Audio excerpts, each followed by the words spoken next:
What's up, it's DJ. Today on Farm Sim News, we're going to talk about the DLC that was announced yesterday, plus a warning for Xbox players. We got some surprise mods as well as a few mod updates. And TerraFarm is out. Of course, we're going to talk about it. If you like staying updated with all the latest news in Farming Simulator, get subscribed. Let's jump right in. Yesterday, the Plains and Prairies DLC was announced as the second DLC in the Year 1 Season Pass, releasing on Tuesday, June the 3rd. It includes 21 pieces of equipment, including 10 vehicles and 11 tools. The pack is for all platforms and costs $10 USD, but I am recommending to not pre-order the pack and wait until it is released, as FS25 is currently in a state that is less than acceptable. So who knows what will and won't be working once it is here. Either way, we're 3 weeks away, so we'll have to wait and see. For those of you on Xbox that are wanting to pre-order the pack, be careful. I was browsing this morning just to see if I could download it and maybe play it, since that's happened a few times, more than once for sure, with previous DLCs.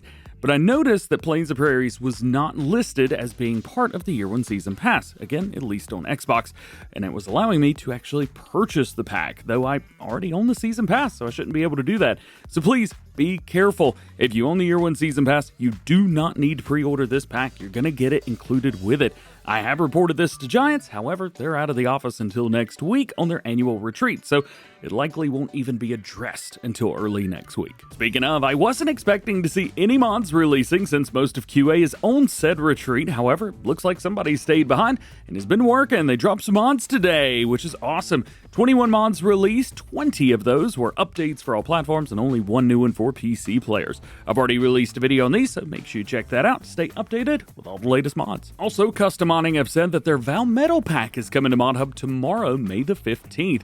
I don't know what is included with this pack, as the only thing that was in the Val Metal pack for pre-release were the Val Metal tankers and spreaders, not the 7700 boss or the Slurry Lagoon, which Custom Modding also sent over to showcase with Val Metal stuff. Either way, I'll let you know what releases tomorrow, soon after it drops. A few days ago, Farm Centro Sul's Case IH Traction King series was released. However, it was missing some bits. The tires, not the options, but visually, they were not there. It is made for some fun antics and shenanigans, however, these are not going to last. FCS mentioned in a live stream on Monday that they already had updated the mod, and it was with the mod up team awaiting testing. To be fair, I was expecting to see the update drop immediately, like yesterday or maybe even today, but maybe tomorrow or next week sometime. We'll have to wait and see. Puma 145 dropped another screenshot from the upcoming Elmcreek conversion, which was a base game map in FS25. This shows off the main farm area with the diner and gas station on the right-hand side, across from the starting fields. Looks like they've been able to faithfully recreate the area. However, it does seem to have a little bit of a different lighting on it. This could be better or worse depending on your taste. Either way, it's happening and progress seems to be well underway. Next up, MrHector Mods has released more information on their Carpathian countryside map for FS25, returning from FS22. Apparently, it's about halfway done now, with what they say stage 2 of 4 being completed. And the next step will be to add gameplay features, new content, and push the visuals a little bit further. MrHector has released over 100 new screenshots on the fan page, so if you'd like to see them all, you can check them out, link below. OxygenDavid's back with us today as well, working on creating a new hedge model for the British maps. The old ones he's been using for years have been tweaked and modified quite a bit, so he says it's time for some new ones to be added with more random variety and a more dense look to them.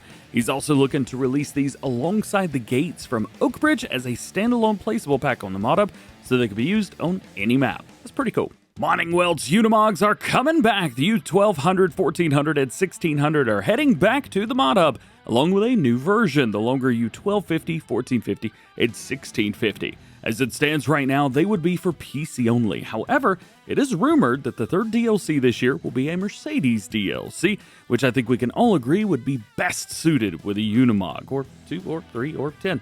Are there 10? I don't know. So there's a chance that we could see all of these coming to all platforms eventually, but as for these mods' release, they'll be split into 2 mods. The regular version will be published by Modding Welt, and the long version will be published by Alex L353 Modding. No release date yet, and we don't know if they're with the mod hub team yet or not either, but I will keep you posted. RossN Mods is adding slope compensation to their upcoming JCB construction load-all. It's going to have a maximum of 12 degrees tilt, meaning that you can run it on slightly hilly terrain and stay mostly level. Now, we've seen similar things to this with the Hilco mods from JHHG, and it's even on a few of the base game combines.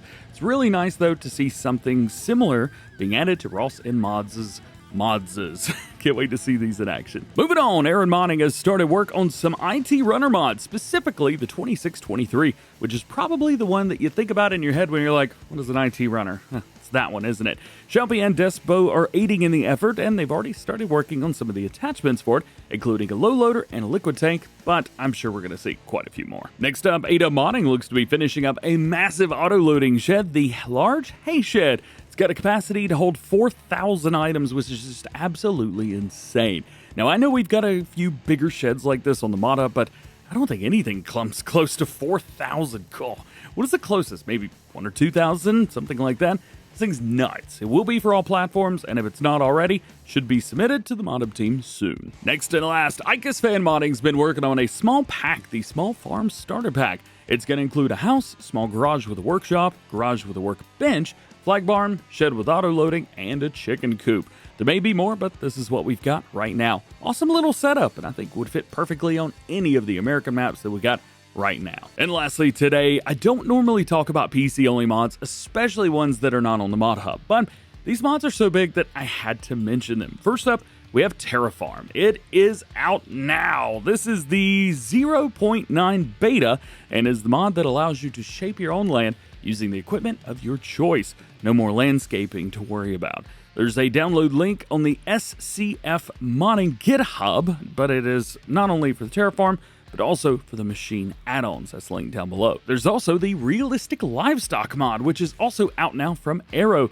This adds the need for male animals for reproduction, increases the number of visual animals to 200, and every animal now has its own unique identifier based on the UK's cattle ID system. There's a whole lot more as well, however, just to be honest, I haven't downloaded or tried either of these mods, but I know they're big, and I just wanted to make sure that you were aware of them. And I also wanted to make sure that you're aware that just like every episode of Farm Sim News, links to everything we talked about today can be found in the description. Remember, there's no release dates for mods, so no one knows when any mod's going to be released. And if you like this video, you can check out the Farm Sim News playlist for all the latest news and top stories going on in the world of Farming Simulator. And that's it. Thank you so much for hanging out with me today. Hope you enjoyed this one. If you did, drop a like, get subscribed if you're new, and join the DjGoHam fam. Make sure you check out that mod video if you missed it already. Otherwise, have an awesome day. We will see you later. Peace.